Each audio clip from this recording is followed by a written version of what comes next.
Chapter 24. The next morning brought Mr. Frank Churchill again. He came with Mrs. Weston, to whom and to Highbury he seemed to take very cordially. He had been sitting with her, it appeared, most companionably at home, till her usual hour of exercise. And on being desired to choose their walk, immediately fixed on Highbury. He did not doubt there being very pleasant walks in every direction, but if left to him, he should always choose the same. Highbury, that airy, cheerful, happy-looking Highbury, would be his constant attraction. Highbury, with Mrs. Weston, stood for Hartfield, and she trusted to its bearing the same construction with him. They walked thither directly. Emma had hardly expected them, for Mr. Weston, who had called in for half a minute, in order to hear that his son was very handsome, knew nothing of their plans, and it was an agreeable surprise to her, therefore, to perceive them walking up to the house together, arm in arm.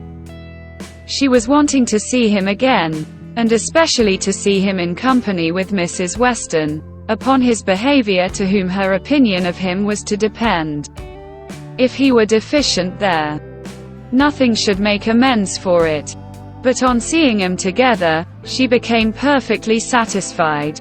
It was not merely in fine words or hyperbolical compliment that he paid his duty. Nothing could be more proper or pleasing than his whole manner to her. Nothing could more agreeably denote his wish of considering her as a friend and securing her affection. And there was time enough for Emma to form a reasonable judgment, as their visit included all the rest of the morning. They were all three walking about together for an hour or two, first round the shrubberies of Hartfield, and afterwards in Highbury. He was delighted with everything, admired Hartfield sufficiently for Mr. Woodhouse's ear, and when the going farther was resolved on, confessed his wish to be made acquainted with the whole village, and found matter of commendation and interest much oftener than Emma could have supposed. Some of the objects of his curiosity spoke very amiable feelings. He begged to be shown the house which his father had lived in so long, and which had been the home of his father's father. And on recollecting that an old woman who had nursed him was still living, walked in quest of her cottage from one end of the street to the other, and though in some points of pursuit or observation there was no positive merit, they showed, altogether, a goodwill towards Highbury in general, which must be very like a merit to those he was with. Emma watched and decided, that with such feelings as were now shown, it could not be fairly supposed that he had been ever voluntarily absenting himself, that he had not been acting a part, or making a parade of insincere professions, and that Mr. Knightley certainly had not done him justice. Their first pause was at the Crown Inn, an inconsiderable house, though the principal one of the sort, where a couple of pair of post horses were kept, more for the convenience of the neighborhood than from any run on the road. And his companions had not expected to be detained by any interest excited there. But in passing it they gave the history of the large room visibly added. It had been built many years ago for a ballroom, and while the neighborhood had been in a particularly populous, dancing state, had been occasionally used as such, but such brilliant days had long passed away. And now the highest purpose for which it was ever wanted was to accommodate a whist club established among the gentlemen and half-gentlemen of the place. He was immediately interested. Its character as a ballroom caught him, and instead of passing on, he stopped for several minutes at the two superior sashed windows which were open, to look in and contemplate its capabilities, and lament that its original purpose should have ceased. He saw no fault in the room, he would acknowledge none which they suggested. No, it was long enough, broad enough, handsome enough. It would hold the very number for comfort. They ought to have balls there at least every fortnight through the winter. Why had not Miss Woodhouse revived the former good old days of the room? She who could do anything in Highbury. The want of proper families in the place, and the conviction that none beyond the place and its immediate environs could be tempted to attend, were mentioned.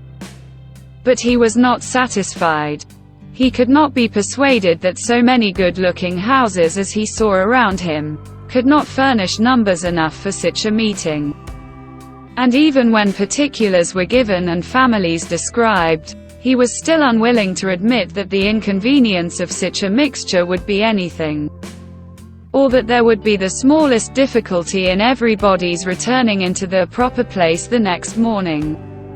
He argued like a young man very much bent on dancing. And Emma was rather surprised to see the constitution of the Weston prevail so decidedly against the habits of the Churchills. He seemed to have all the life and spirit, cheerful feelings, and social inclinations of his father, and nothing of the pride or reserve of Enscombe. Of pride, indeed, there was, perhaps, scarcely enough. His indifference to a confusion of rank bordered too much on an elegance of mind. He could be no judge, however, of the evil he was holding cheap. It was but an effusion of lively spirits. At last he was persuaded to move on from the front of the Crown, and being now almost facing the house where the Bateses lodged, Emma recollected his intended visit the day before, and asked him if he had paid it. Yes. Oh, yes, he replied. I was just going to mention it. A very successful visit. I saw all the three ladies, and felt very much obliged to you for your preparatory hint. If the talking aunt had taken me quite by surprise, it must have been the death of me. As it was, I was only betrayed into paying a most unreasonable visit. 10 minutes would have been all that was necessary, perhaps all that was proper. And I had told my father I should certainly be at home before him. But there was no getting away, no pause. And, to my utter astonishment, I found, when he, finding me nowhere else, joined me there at last, that I had been actually sitting with him very nearly 3/4 of an hour. The good lady had not given me the possibility of escape before. And how did you think Miss Fairfax looking? Ill. Very ill. That is, if a young lady can ever be allowed to look ill. But the expression is hardly admissible, Mrs. Weston, is it? Ladies can never look ill. And, seriously, Miss Fairfax is naturally so pale, as almost always to give the appearance of ill health.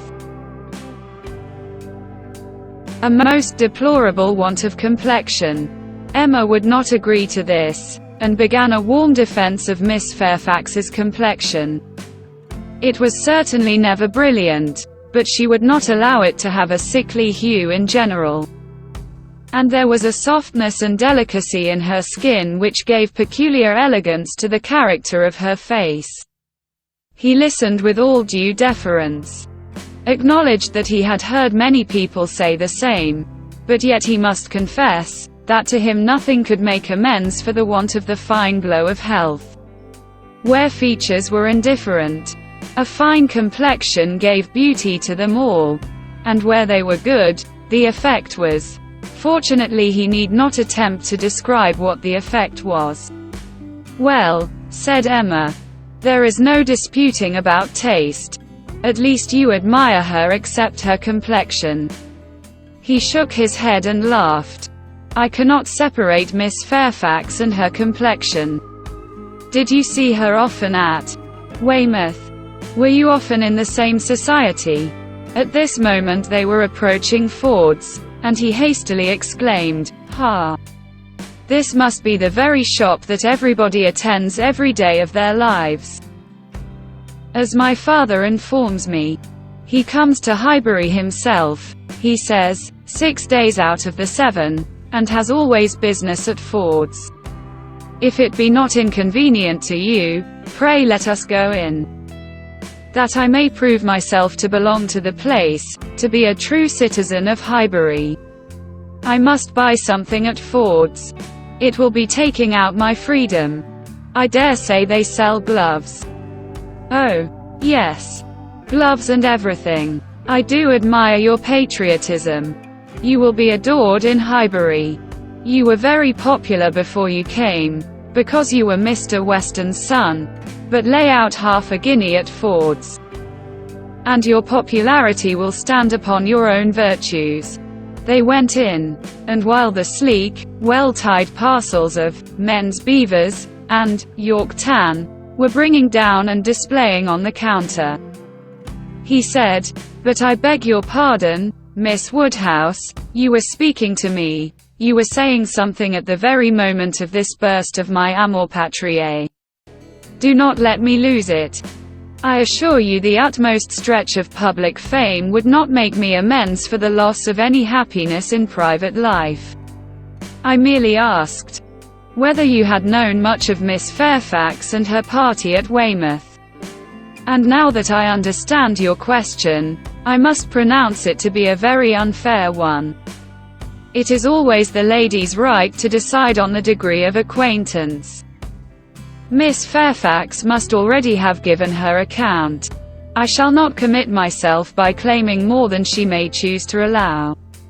Upon my word, you answer as discreetly as she could do herself. But her account of everything leaves so much to be guessed. She is so very reserved, so very unwilling to give the least information about anybody, that I really think you may say what you like of your acquaintance with her. May I, indeed? Then I will speak the truth, and nothing suits me so well. I met her frequently at Weymouth. I had known the Campbells a little in town, and at Weymouth we were very much in the same set. Colonel Campbell is a very agreeable man, and Mrs. Campbell a friendly, warm-hearted woman. I like them all. You know Miss Fairfax's situation in life, I conclude. What she is destined to be. Yes, rather hesitatingly. I believe I do. You get upon delicate subjects, Emma, said Mrs. Weston smiling. Remember that I am here. Mr. Frank Churchill hardly knows what to say when you speak of Miss Fairfax's situation in life. I will move a little farther off. I certainly do forget to think of her, said Emma, as having ever been anything but my friend and my dearest friend. He looked as if he fully understood and honored such a sentiment. When the gloves were bought, and they had quitted the shop again. "Did you ever hear the young lady we were speaking of play?" said Frank Churchill. "Ever hear her?" repeated Emma. "You forget how much she belongs to Highbury. I have heard her every year of our lives since we both began. She plays charmingly. You think so, do you?" I wanted the opinion of someone who could really judge. She appeared to me to play well, that is, with considerable taste. But I know nothing of the matter myself. I am excessively fond of music, but without the smallest skill or right of judging of anybody's performance. I have been used to hear hers admired. And I remember one proof of her being thought to play well. A very musical man, and in love with another woman, engaged to her, on the point of marriage, would yet never ask that other woman to sit down to the instrument. If the lady in question could sit down instead, never seemed to like to hear one if he could hear the other. That, I thought, in a man of known musical talent, was some proof. Proof indeed, said Emma, highly amused. Mr. Dixon is very musical, is he? We shall know more about them all, in half an hour, from you, than Miss Fairfax would have vouchsafed in half a year. Yes, Mr. Dixon and Miss Campbell were the persons, and I thought it a very strong proof. Certainly, Very strong it was. To own the truth. A great deal stronger than, if I had been Miss Campbell, would have been at all agreeable to me. I could not excuse a man's having more music than love, more ear than eye, a more acute sensibility to fine sounds than to my feelings. How did Miss Campbell appear to like it? It was her very particular friend, you know. Poor comfort, said Emma, laughing. One would rather have a stranger preferred than one's very particular friend. With a stranger it might not recur again, but the misery of having a very particular friend always at hand. To do everything better than one does oneself. Poor Mrs. Dixon. Well, I am glad she is gone to settle in Ireland. You are right. It was not very flattering to Miss Campbell. But she really did not seem to feel it. So much the better, or so much the worse. I do not know which. But be it sweetness or be it stupidity in her, quickness of friendship, or dullness of feeling, there was one person, I think, who must have felt it, Miss Fairfax herself. She must have felt the improper and dangerous distinction. As to that, I do not imagine that I expect an account of Miss Fairfax's sensations from you, or from anybody else. They are known to no human being, I guess, but herself. But if she continued to play whenever she was asked by Mr. Dixon, one may guess what one chooses. There appeared such a perfectly good understanding among them all. He began rather quickly, but checking himself, added, however, it is impossible for me to say on what terms they really were. How it might all be behind the scenes.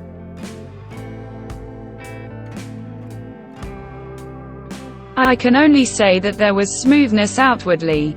But you, who have known Miss Fairfax from a child, must be a better judge of her character, and of how she is likely to conduct herself in critical situations, than I can be.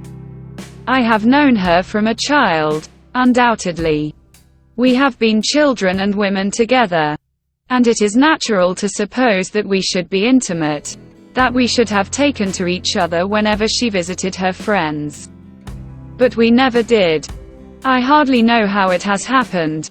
A little, perhaps, from that wickedness on my side which was prone to take disgust towards a girl so idolized and so cried up as she always was, by her aunt and grandmother, and all their set. And then, her reserve. I never could attach myself to anyone so completely reserved. It is a most repulsive quality, indeed, said he. Oftentimes very convenient, no doubt, but never pleasing. There is safety in reserve, but no attraction. One cannot love a reserved person. Not till the reserve ceases towards oneself. And then the attraction may be the greater. But I must be more in want of a friend, or an agreeable companion, than I have yet been. To take the trouble of conquering anybody's reserve to procure one.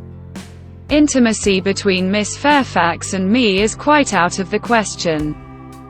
I have no reason to think ill of her, not the least, except that such extreme and perpetual cautiousness of word and manner, such a dread of giving a distinct idea about anybody, is apt to suggest suspicions of there being something to conceal. He perfectly agreed with her, and after walking together so long, and thinking so much alike, Emma felt herself so well acquainted with him, that she could hardly believe it to be only their second meeting.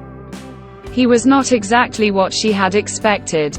Less of the man of the world in some of his notions, less of the spoiled child of fortune, therefore better than she had expected. His ideas seemed more moderate, his feelings warmer. She was particularly struck by his manner of considering Mr. Elton's house, which, as well as the church, he would go and look at, and would not join them in finding much fault with. No, he could not believe it a bad house. Not such a house as a man was to be pitied for having.